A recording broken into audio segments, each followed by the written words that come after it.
Bonjour tout le monde, j'espère que vous allez bien. Bon, je vous le dis, je suis pas du tout prêt. Alex, je crois que c'est toi qui m'as appelé. Vas-y, viens, on essaie de se parler là pour que tu viennes dans le live. Je suis désolé. En fait, j'ai voulu mettre le fond vert, tu sais, pour les régaler un petit peu. Et en fait, j'ai bougé tous les paramètres et j'ai fait n'importe quoi. Il manque Mathéo. Ouais, mais en fait, Mathéo a eu un gros problème. Il a plus de connexion internet. Du coup, il a même pas pu faire sa vidéo d'aujourd'hui. Moi, c'est pareil, les gars. Ça fait 2 jours que je publie super tard. J'ai eu que des galères techniques. En plus, j'étais avec Alex pour essayer de régler un maximum de problèmes, on va dire, concernant en fait des nouveaux, comment on dit ça, des nouvelles options, on va dire, dans mon montage. Et voilà, donc que des galères, que des galères. Mathéo est déjà ivre. Non, il se prépare là. Il se prépare en resto après. J'espère que vous allez bien. Si vous me connaissez pas, moi c'est Alex. Je fais des lives, comme vous le savez peut-être, sur la chaîne Crypto Future aussi, donc sur cette chaîne où vous regardez le live. Mais c'est le lundi matin, moi, de mon côté. Donc c'est assez rare que je sois là le soir.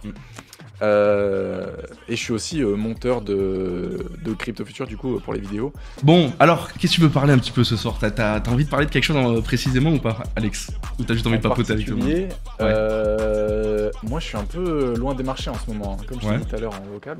Moi je suis un peu pas mal loin des marchés. Je regarde, forcément je regarde les prix, mais je regarde pas forcément les figures, etc. Parce que je me dis aujourd'hui, il y a tellement des variations à la hausse, à la baisse, etc. Tu vois.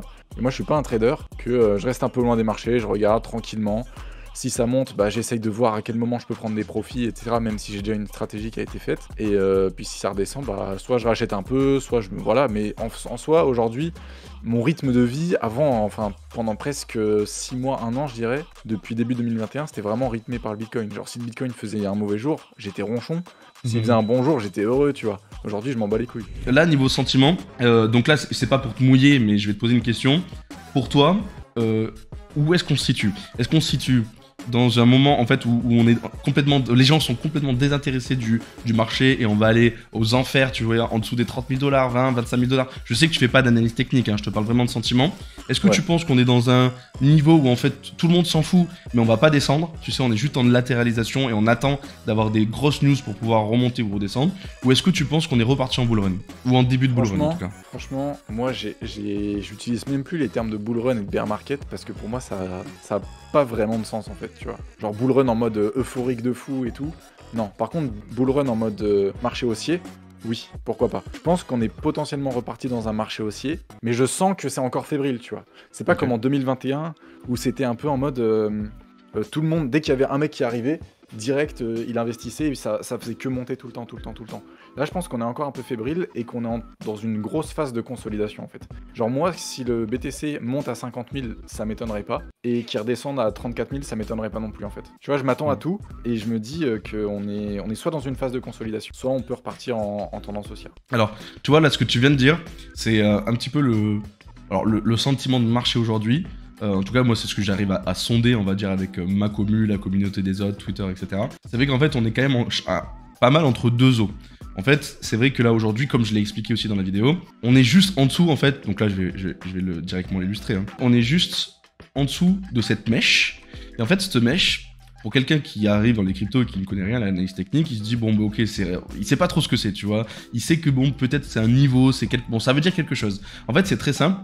C'est que ici, pile à ce niveau, il y a énormément de liquidité. Et la liquidité, c'est quoi en fait? C'est de l'argent qui est déposé par des traders. D'accord? Donc là, c'est les traders qui vont plutôt parier à la baisse. Donc là, j'essaie de vraiment vulgariser. Et en fait, si on arrive à pousser le prix juste donc jusqu'à ces poches de liquidité, j'ai bégayé, et bien là, en fait, à ce moment-là, on a une possibilité de casser des plus hauts et surtout commencer à faire des short squeeze et peut-être repartir en bull run. Mais là, en court terme, tout va se décider ici. Si on arrive à passer ces 46 000, pour moi, ça sera une reprise du bull run. Par contre, si on vient juste récupérer des liquidités pour en fait juste faire fermer beaucoup de positions et qu'on est rejeté, comme tu as dit, vers les 33K, etc., pour moi, là, ça sera un bear pendant X temps. Voilà, en tout cas, moi, mon analyse très court terme. Tu vois. Après, d'accord, je vois. Tu vois, toi, par rapport à ce que tu as dit, par rapport au bull run bear market, c'est vrai qu'on peut parler plutôt de tendance haussière, tendance baissière.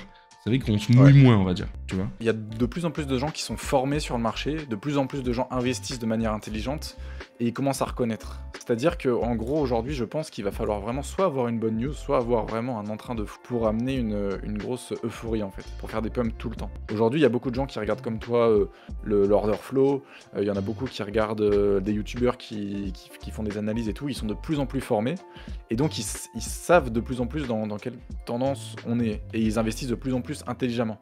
C'est-à-dire que demain, après, il y a aussi une grosse partie qui n'est pas formée intelligemment et qui arrivera seulement au moment où ça va vraiment pump, quoi. Alors, donc là, toi, ce que tu veux surtout aussi dire, peut-être, c'est que il manque aussi peut-être de liquidité sur les marchés. Il faut faire venir les investisseurs. Ouais, c'est ça. Ok.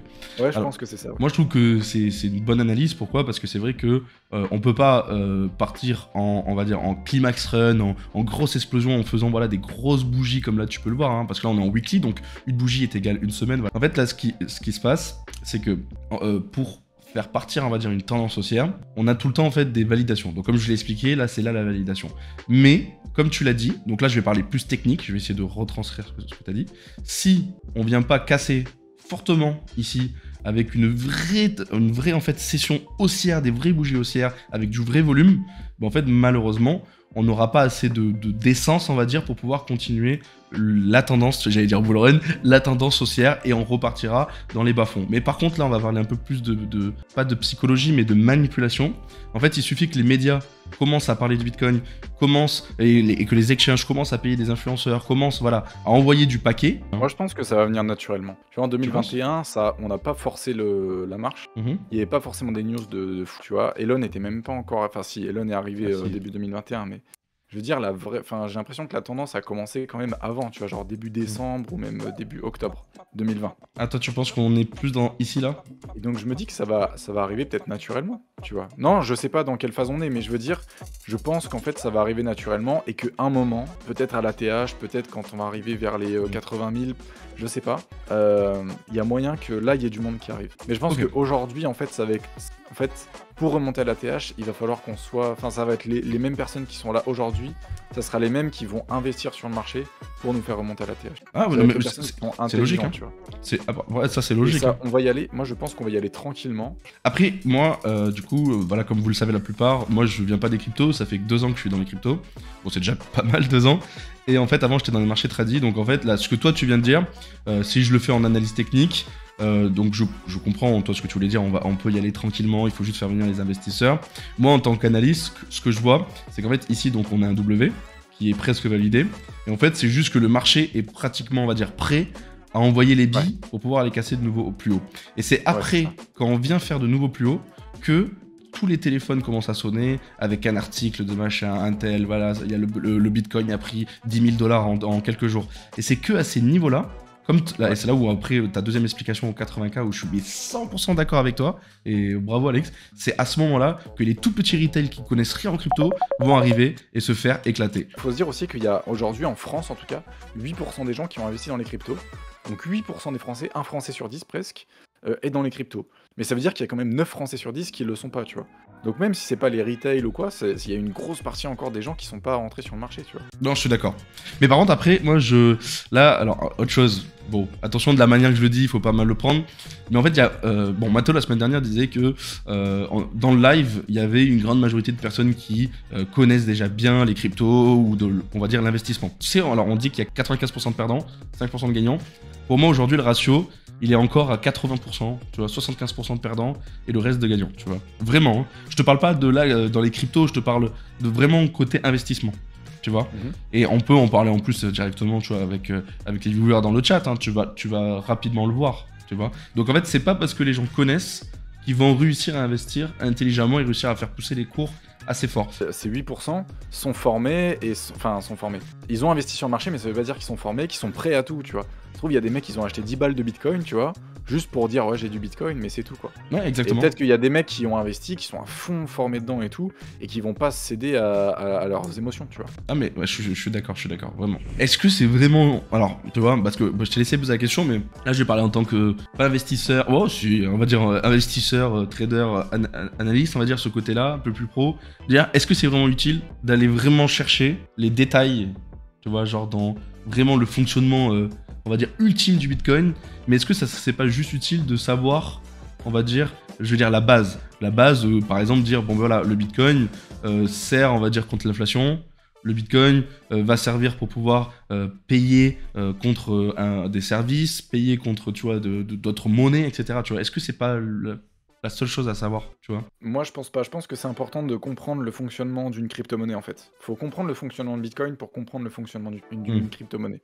Comprendre le système de la blockchain, c'est surtout ça qui est important. Comprendre pourquoi le Bitcoin a été créé, etc. Parce que si on comprend pas tout ça, on se dit, bon, bah, c'est juste une monnaie comme une autre. C'est comme si j'investissais dans le dollar, mais que c'était juste un peu plus volatile. Non, c'est différent de ça, en fait. C'est pas une simple monnaie. C'est quelque chose qui, d'abord, est contre l'inflation, comme tu le disais. C'est quelque chose qui est totalement transparent. C'est quelque chose qui permet de faire des transactions pseudonymes. Mais là, tu parles en tant que quoi, là? En tant qu'investisseur. Ok. Et en tant que personne lambda aussi. Parce que demain, demain, on va peut-être utiliser tous des cryptos sans peut-être s'en rendre compte, ou peut-être en s'en rendant compte, tu vois. Mais il faut comprendre en fait. Parce que t'as la BCE là, ils vont nous mettre un e-euro. Ils vont dire c'est une crypto-monnaie, oui voilà, c'est une crypto-monnaie. Mais ça va pas être une crypto-monnaie.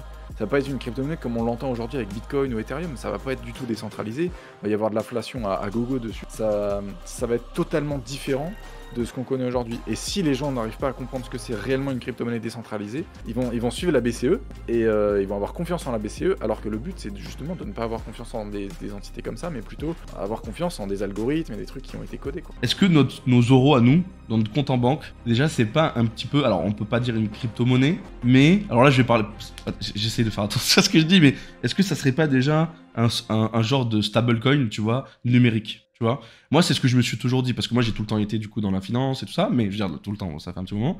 Et en fait, je me dis que, en gros, moi j'ai toujours eu ce discours en disant non mais les cryptos, ok c'est une chose, les actions c'est une chose, le forex, etc. Bon bref c'est des choses, mais l'argent qu'il y a dans notre compte en banque, on l'a pas en physique. Tu vois, c'est des chiffres, c'est des 1 et des 0. Je veux dire, voilà, tu vois, Je vois. c'est géré par un ordinateur et c'est mis dans des banques de données. Ok, et on peut Je les vois. transverser Alors, d'une plateforme à une autre. Attends 2 secondes. Et en plus de ça, vous pensez de base, je veux dire, quand vous rentrez pas, je veux dire, les retails de base ne pensent pas que en fait l'euro ça bouge, mais en fait ça bouge tous les jours, ça prend de la valeur, ça perd de la valeur. Donc en fait, c'est même pas comme un stablecoin, tu vois, qui serait stable avec un prix fixe, vu qu'il y a l'inflation, et bien en fait là, elle se dévalue, tu vois, la monnaie. Donc en fait ça bouge. je ne le sais pas et que je me suis fait exactement la même réflexion en fait. Je sais pas si vous c'est pareil dans le chat, mais Mm. quand je dis le e-euro, en gros, ça sera la crypto-monnaie euro en gros, qui sera exactement comme un euro normal. Mais ce que je pense, c'est qu'elle va pas être décentralisée, mais on pourra connecter par exemple des wallets ou des trucs comme ça, je pense, sur des sites pour payer des trucs. Il y a peut-être moyen que ça se passe comme ça, pourquoi pas. Mais en tout cas, elle sera ultra centralisée. En fait, franchement, je sais absolument pas du tout comment ça va se passer. Vraiment pas du tout. En gros, tu vois, il y a Bitfinex, ils ont des stablecoins. Mm. Les citoyens américains, ils ont des dollars. Et ben en fait, à mon avis, ça va être pareil pour l'euro, pour le e-euro en fait. C'est-à-dire qu'on aura toujours nos euros en banque, sauf que pour être sur les plateformes et tout, enfin sur les plateformes de les exchanges, etc., on aura le e-euro en fait. À mon avis, ça va être ça. Mais le problème, c'est que je ne sais pas comment est-ce qu'ils vont le sortir pour avoir une flat tax dessus, étant donné que ça sera un stablecoin. Donc ça veut dire qu'il faut d'abord réguler les stablecoins et ensuite qu'ils le sortent pour avoir la flat tax dessus. Sinon, ça voudra dire qu'on pourra faire des échanges avec des euros numériques, le e-euro, sans flat tax. Enfin bref. Mais ouais, t'as raison, en vrai, en banque, ce qu'on a, c'est de l'euro qui est digital. Pas numérique, mais digital plutôt. Parce qu'en fait, pour moi, on est toujours dans le même sujet. Comment faire pour relancer le bull run, tu vois? Sans parler de market making, etc. C'était voilà, comment faire démocratiser la crypto-monnaie. Est-ce que les gens comprennent? Est-ce que, du coup, il va avoir assez d'argent pour relancer les cours, etc., etc. Du coup, après, on a dévié sur différents sujets. Et là, on était en train de dire, est-ce que, donc toi, tu as posé la question, est-ce que les gens connaissent le Bitcoin? Est-ce qu'ils savent l'expliquer? Et moi, en fait, ce que je voulais te dire, alors que ça soit ça, après, on est parti sur l'euro. Mais en fait, pour moi, tout est lié. Moi, le sujet, c'était, est-ce que vraiment c'est utile que des investisseurs, je veux dire des nouveaux investisseurs, soient informés dans tous les détails de chaque domaine, de chaque petite ligne, etc. Tu vois. Toi, est-ce qu'aujourd'hui tu serais capable de m'expliquer les tenants et les aboutissants? Pas tous, hein, mais tu vois la base quoi. En gros, les mineurs, comment ça fonctionne pour créer un bitcoin, comment ça se fait qu'on peut pas l'acheter comme ça dans une banque, le halving. Est-ce que tu serais capable de m'expliquer tout ça? Alors, toi aujourd'hui, je pense. Moi, oui, parce que ça fait 2 ans, mais par contre, je suis honnête. Je suis jamais allé lire toutes les lignes, les petites lignes, etc. Tu vois. Et je pense qu'aujourd'hui, les bases, bon, tous ceux qui sont là ou la plupart, grâce à Arte ou même grâce en fait aux vidéos YouTube que tous les jours on sort et tout ça, tout ce qui se passe sur Twitch, etc. On commence à avoir, tu vois, on va dire les tenants et les aboutissants. Mais, non, mais en fait, moi, c'était une question que je te posais, tu vois. Est-ce que c'est vraiment utile d'aller chercher, tu vois, toutes les lignes, etc. Tu vois, c'est ça, là. Ouais, pour te dire, j'ai jamais lu aucun white paper. Je me suis juste renseigné grâce à des vidéos et tout. Ouais.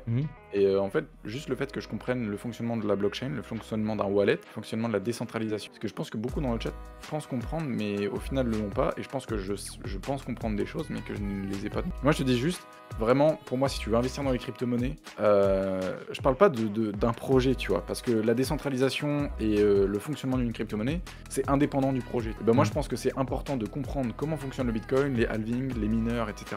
pour investir dans les crypto-monnaies. Mais après, ça dépend du projet aussi. Après, attention, j'ai jamais dit que c'était pas important, mais tu sais, en fait, c'est que je me mettais à la place, je me mets un petit peu à la place des 92% de Français qui sont pas encore rentrés dans les cryptos, tu vois. C'est vrai qu'aujourd'hui, quand tu reconnais rien aux cryptos et que tu arrives sur ce live, tu bégayes un peu. Alors, bon, encore, on essaye d'être hyper friendly, hyper, tu sais, hyper, on vulgarise, tu vois. Mais c'est pareil, tu vas sur la plupart des quotidiennes, là, c'est compliqué, hein. C'est compliqué, hein, tu vois. Bah ouais, bien sûr. C'est vrai, hein. Même tu vas sur CM, CF et tout, c'est compliqué. Moi, au début, c'était archi compliqué. Je commençais à être hyper, tu sais, attentif par rapport à certains mots, etc. Je vais essayer d'être voilà, le plus simple possible, mais c'est vrai que c'est dur. Et là, j'en ai parlé en vidéo hier, et j'ai adoré faire la vidéo d'hier. Pour moi, en fait, c'est le money management avant tout, tu vois. C'est que moi, je suis très mathématique, j'adore ça, tu vois. Je me dis, moi, je suis un retail, je connais rien. Par contre, comme moi, en fait, quand je suis venu dans les cryptos, hein, je connaissais rien. J'en avais entendu parler de Bitcoin depuis des années. Et en fait, je suis arrivé, j'ai utilisé mes stratégies que j'ai appris donc dans le marché traditionnel et ça a fonctionné directement, tu vois. Alors que je connaissais rien, je m'en foutais complètement. Pourquoi? Parce qu'en fait, j'avais juste un mindset qui était déjà bien travaillé, ce que j'essaye d'inculquer à ma commune. Et en plus de ça, j'avais une stratégie de trade management, de money management, tout ça en fait qui était déjà tout établi, tu vois. Et bah moi je vous dis à lundi du coup, pour toutes les personnes qui peuvent être là lundi matin 9h, j'en profite qu'il y ait du monde quand même sur le live, pour pouvoir faire ma petite pub. Si vous pouvez passer, voilà, ça me ferait extrêmement plaisir. Merci à tous, merci à Alan de m'avoir accueilli sur le stream. Ouais, c'était trop cool, mec. Faire des lives comme ça. Ouais, c'était chill, hein. Trop agréable de parler avec toi en tout cas. Ouais, c'était trop cool, avec mec. le chat. Allez, ciao mec. À plus tout le monde. Bonne soirée, ciao. C'était un petit peu différent, c'était pas prévu, déjà on devait le faire avec Mathéo. Du coup Alex a proposé de passer faire un petit tour, bon, voilà c'était cool. Donc là les gars, c'est mon Twitter, donc venez follow les gars. Instagram, donc c'est là où je mets toutes les conneries les gars. Donc là c'est le moment, l'endroit le plus marrant. En plus je me suis fait scam tout à l'heure par un mec qui avait 8000 et quelques abonnés, il avait plus d'abonnés que moi, c'était incroyable. Ici c'est ma chaîne YouTube, bientôt 10 000 abonnés les gars. Oh je commence à gratter des gros giveaways là en ce moment. Donc là j'arrive à choper des 500, des 750 et à la fin de semaine à chaque fois je vais essayer d'avoir minimum 1000 balles. Donc bon j'espère en tout cas. Donc plus j'ai d'abonnés les gars, surtout quand je passerai les 10K, il y a moyen de lâcher plein d'argent. Ça c'est ma chaîne YouTube. Et ensuite, bon aussi je fais aussi du coaching, je fais un petit peu, voilà bon, j'aime pas trop parler de ce côté-là, ça c'est en fait mon autre activité en dehors des réseaux sociaux. Mais en gros voilà, j'ai une formation et je fais du coaching. Si vous voulez plus d'informations, vous pouvez me contacter directement sur les réseaux. On va faire le tirage au sort. Je bois un petit coup d'eau quand même, Pour les giveaways, déjà oui, t'as raison, bonne chance à tout le monde les gars, 1000 balles. Donc là on commence directement donc par Monopole. Donc pour tout ce qui est les informations, vous allez sur mon Twitter, vous allez sur le Discord et tout ça, vous allez voir, il y a toutes les informations. Et j'ai fait une vidéo il y a pas longtemps sur YouTube. Et pour faire simple, donc en fait c'est comme un... Alors c'est pas un fonds d'investissement, mais en fait ils vous permettent de directement investir dans plein de projets différents qui sont même pas directement liés comme nous on connaît là dans les cryptos. Et en fait vous allez pouvoir voilà lâcher des ronds dans plein de domaines différents. Donc vraiment c'est quelque chose qu'on attend depuis longtemps. Donc j'espère qu'ils vont réussir à percer. En tout cas je leur souhaite le meilleur du monde. Allez c'est parti, 5 secondes. Alors oui pour les autres c'est trop tard là, j'ai pas compris. C'est pas grave, la semaine prochaine. Ok, Ronald Flames. Ok, trop cool déjà. Du coup Stage, du coup aussi gros projet. Si ça perce les gars, ça peut être vraiment énorme. Je crois qu'ils ont pas mal d'abonnés. Ils ont déjà plus de 40 000 abonnés sur leur Twitter. En gros, en fait, c'est un genre de nouveau TikTok, mais sur la blockchain. Et en gros, donc ils vont faire un petit peu comme The Voice. Il y aura des affrontements. Ils vont aussi, en fait, vous allez pouvoir faire vos propres musiques, vos propres vidéos, et vous allez pouvoir les vendre ou vous allez pouvoir acheter. Je veux dire, pas parier, mais vous allez pouvoir injecter de l'argent en fait sur d'autres projets, d'autres personnes. Bon bref, allez voir les vidéos. Ça va être beaucoup plus simple parce que là, pour vulgariser, j'ai pas le temps. Allez, du coup, c'est parti pour le deuxième. Vous êtes prêts? 500 balles les gars, 500 balles. Allez, c'est parti. Alors, Tuck Skywalker, vraiment félicitations à toi mec. Bravo, 500 balles. Alors, bon, les gars, je vois que là, vous êtes tous en train de me souhaiter une bonne soirée. Du coup, c'est l'heure. Est-ce que vous avez capté que j'ai du mal à partir là. Là, j'ai du mal, je suis trop bien, les gars. Je vous kiffe. Continuez à venir nous donner de la force parce que moi, je vais essayer de continuer à vous donner de la force tous les jours, les gars. En tout cas, voilà, je kiffe être avec vous en live. Peut-être, je dis bien peut-être que je ferai un deuxième live par semaine dans pas longtemps. Je vous annonce ça juste comme ça parce que je kiffe être là à chaque fois avec vous. Pareil pour les vidéos, les gars. Tous les jours, un maximum de force. J'essaye de lire tous vos commentaires. Même pas, qu'est-ce que je dis? Je lis tous vos commentaires. Par contre, des fois, j'ai pas le temps. Je mets un petit cœur, voilà. Sur les réseaux, j'essaye de répondre aussi à tout le monde. Voilà, en tout cas, vous êtes trop bien, les gars. Continuez à être positifs comme ça. Dites-vous que la plupart des gens qui sont encore ici, là, dans les crypto-monnaies, vous allez faire des sous de fou, les gars. Donc, c'est bien. Allez, on reste comme ça, on reste positif, on se kiffe. Et je lance le raid maintenant. Merci pour cette soirée. C'était cool, c'était différent, mais c'était trop bien. Allez, c'est parti, je lance le raid. Ciao, ciao!